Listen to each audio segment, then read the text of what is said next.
I speak to you in the name of the one true and living God, the Creator, the Redeemer, and the Sustainer. Amen.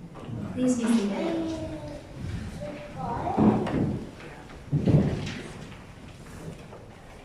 Sulk or rejoice?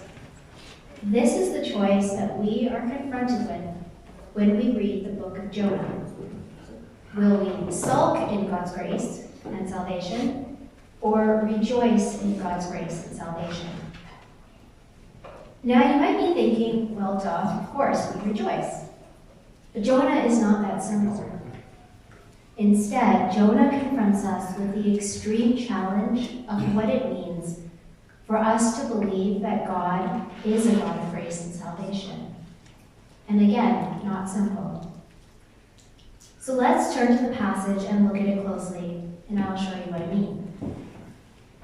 Unfortunately, thanks to the lectionary, we only get a tiny snippet of the story this morning and miss so much, including the giant fish.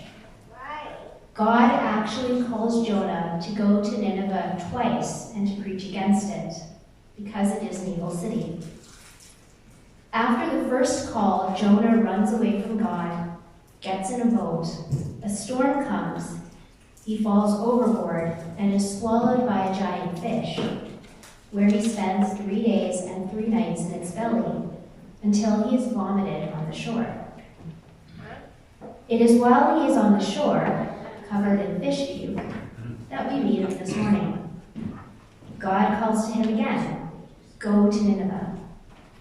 And this time Jonah listens.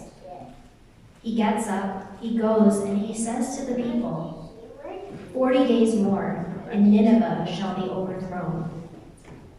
And the reaction of the people of Nineveh is one that the original readers would never have expected. Nineveh was the capital of Assyria, the empire that would exile Israel, being one of its greatest enemies. In our world, we might think of it as being like the capital of ISIS territory. Just think of the worst place ever, where there is danger, where the people are threatening, enemies of our lives, our country, of our safety. This was Nineveh for the Israelites. No wonder Jonah ran away from them the first time. Who would want to go there and preach to them? But he goes the second time after eating the fish, and after preaching, the people of Nineveh listen to him. The original audience would have been shocked. This most evil city listens to the Israelite prophet. What in the world is going on? And not only do they listen, but also the king proclaims a fast and has all the people and animals put on sackcloth and mourn. The narrator is exaggerating everything. Nineveh, this awful, awful city, follows what the prophet says and does it to the most amazing degree. And because of this, God does not do anything to the city. As it says in our first reading, God changed his mind about the calamity that he had said he would bring upon them, and he did not do it. Again, what the lectionary leaves out is Jonah's reaction to God's decision. In chapter 4, we find Jonah super angry. He is annoyed that God has shown mercy to the horrible Ninevites. Jonah sits under a bush where he sulks.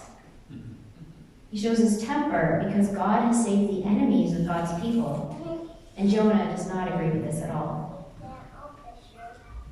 When reading the Jonah story, we need to place ourselves in Jonah's shoes and see everything through his eyes.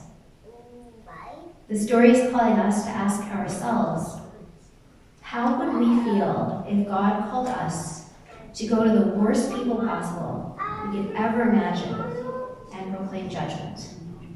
Then they listen and God spares them. How would we react if we were to see God show mercy, care, salvation towards our arch enemy, towards someone who causes us harm or fear or is a major threat? This is where the point of this story lies.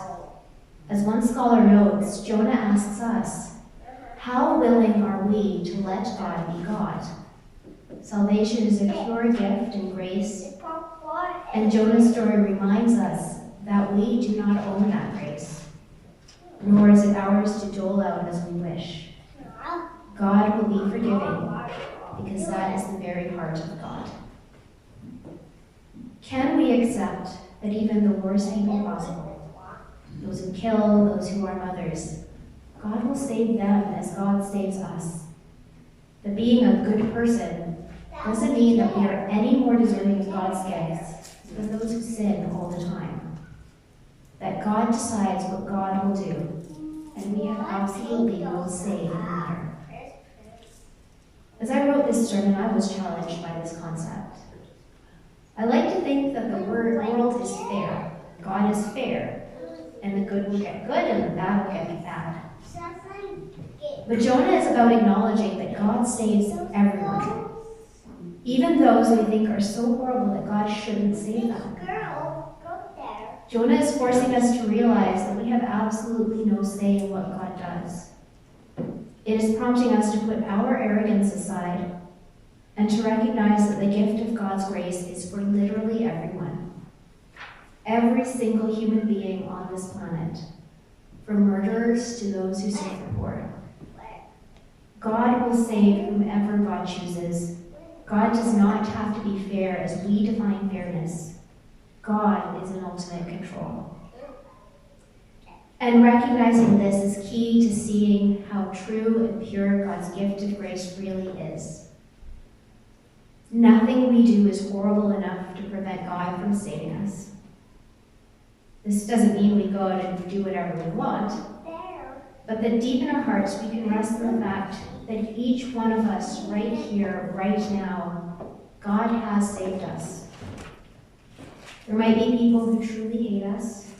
We might hold inside our hearts deep regret for past actions, past words, and past thoughts. But God saves even the worst people, the enemies of the chosen Israelites, and God saves all of us too. So we face a choice. Will we sulk or rejoice? Will we be like Jonah, sulk because we are annoyed that being a good person doesn't mean we get more than the worst possible people? Sulk because we don't agree that God saves everyone, because we would rather see the evil punished instead of saved? Or will we rejoice in the fact that we have a God who loves all of us so much that nobody on this planet can be bad enough to be exempt from God's grace? Will we rejoice in the fact that we have a God whose salvation is so freely given that every human being is saved? Where do you find yourself? Sulking or rejoicing?